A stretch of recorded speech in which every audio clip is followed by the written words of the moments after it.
Ano ang gagawin mo kung yung mismong kakompetensya mo sa pagtitinda siyang pupunta sa'yo para lang tanungin ang presyo ng paninda mo? Oh. Nagulat ka ba? May ganun ba talaga? Abay, meron, ha? Sabi nga ni Ma'am Jonafe Aglobo, experience niya yan. Pero syempre, bago ko sagutin yan, bago tayo magbigay ng kaunting tips, syempre, hihingi mo na si Ate Tintin ng isang subscribe dyan. Huwag ka nang mahiya. At tayo nang magchismisan. Natuwa ako dito kay Ma'am Jonafe. Sabi niya kasi, pag nakikita niya yung kapitbahay niya na yun o yung kanyang kakompetensya na yun, napapalapit sa kanya, kinakabahan na raw siya. Kasi alam niya na yung mangyayari. Magtatanong sa kanya ng presyo ng paninda niya. At syempre, tinatanong din sa kanya, bakit dinadaan-daanan lang siya? Di ba? Ikaw na experience mo na ba yan? Pambira talaga itong kakompetensya ni Ma'am Jonafe. Natawa talaga ako dito. Parang mahirap makapag-move on dyan sa mga na-share mo, Ma'am Jonafe. Pero syempre, hindi maiwasan. Meron talagang ganyan, no? Yung malakas ang loob na humarap sa'yo, tapos tatanungin kung magkano ang presyo mo. Una, sa totoo lang, nakakahiya yung ganun mga kasari. Ako, sa totoo lang, nung nag-uumpisa ako ng pagtitindahan, hindi ko ginagawa yan sa mga magiging kakompetensya ko. Never akong pumunta sa kanilang tindahan. Kasi nga, pag ginawa mo yan, parang wala kang sariling bait, parang wala kang sariling diskarte. Kailangan mo pang mangopya dyan sa katabi mo, di ba? Sa pagtitindahan, may kanya-kanyang diskarte yan. Pero wag naman sanang umabot sa kagaya ng kapitbahay ni Ma'am Jonafe. Na pupunta sa tindahan niya at magtatanong lang ng presyo. Ang hinihinging advice ni Ma'am Jonafe, ano raw ba ang kanyang gagawin? Kasi nga kinakabahan siya pag lalapit sa kanya yung kakompetensya niya. Unang-una, Ma'am Jonafe, be proud. Be proud sa sarili mo. Pero huwag mo sasabihin sa kompetensya mo. Maging proud ka sa sarili mo. Bakit? Kasi, sabi nga ni Ma'am Jonafe, sabi daw ng kanyang kakompetensya, bakit siya dinadaan-daanan lang? Tapos kay Ma'am Jonafe pupunta. O, di ba? Ma'am Jonafe, nakakataba yun ng puso. Mismong kakompetensya mo yung nagsabi sa'yo na siya mismo dinadaan-daanan lang at sa'yo pumupunta. Ibig sabihin, Ma'am Jonafe, effective ang iyong pamamalakad sa tindahan kasi mayroon kang mga loyal na customer. O, di ba? Nakakataba ng puso yan. Para sa akin, Ma'am Jonafe, wag mo na lang ikainis yung pagpunta ng iyong kakompetensya sa'yo. Pero syempre, kahit ako yung malagay sa katayuan ni Ma'am Jonafe, may inis din ako. Pero pagka bumalik siya ulit sa iyo, Ma'am Jonafe, pangalawa, pag bumalik siya sa iyo, Ma'am Jonafe, tanungin mo, sis, bakit kailangan mo pa sa akin na magtanong? Hindi naman sa lahat ng pagkakataon magkaparehas tayo ng presyo kasi hindi naman iisa lang na grocery store ang binibilhan natin. Malay mo, iba yung binilihan ko, iba rin yung binilihan mo. Kaya siguro hindi maiiwasan na magkaiba tayo minsan ng presyo. Pero siguro naman, sis, kung sa'yo ko gagawin yan, ano ang magiging saloobin mo?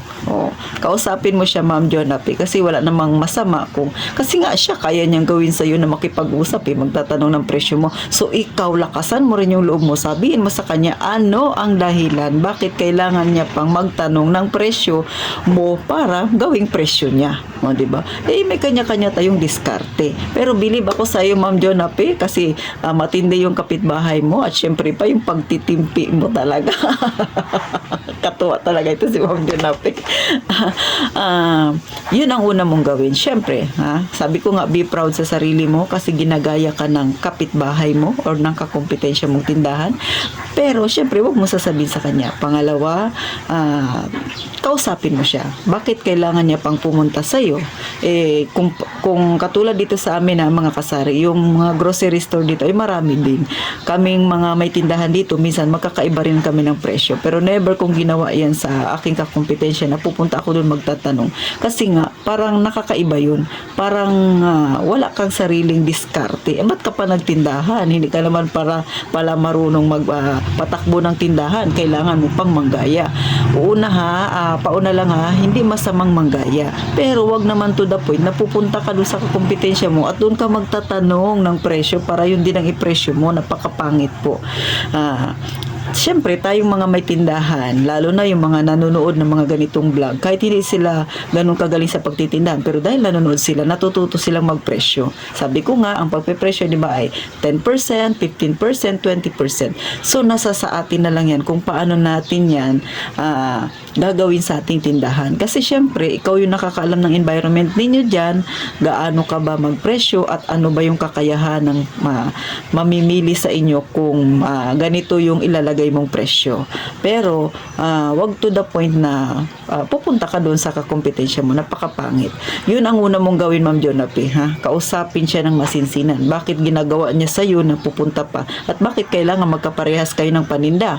At sabihin mo rin, magkakaiba naman tayo ng binibilhan, so hindi talaga pwedeng magkaparehas kayo. At kung may time man na magkaparehas kayo ng presyo ng paninda, siguro nagkataon lang. Pero yung pupunta talaga sa'yo, napaka-foul na yon. Pero, para sa akin, ma'am, kung nakausap mo na siya, next time na bumalik siya ulit sa'yo, para sa akin ha, prangkahin mo.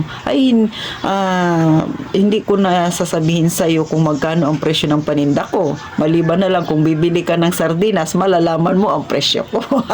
Daanin mo siya sa ganun hanap. Yun ang para sa akin, mama, yun ang pinaka-effective, yung kausapin siya. Ngayon, kung nakausap mo na siya at patuloy pa rin siya sa ginagawa niya, para sa akin ay hindi ko na siya dapat paglaanan pa ng oras.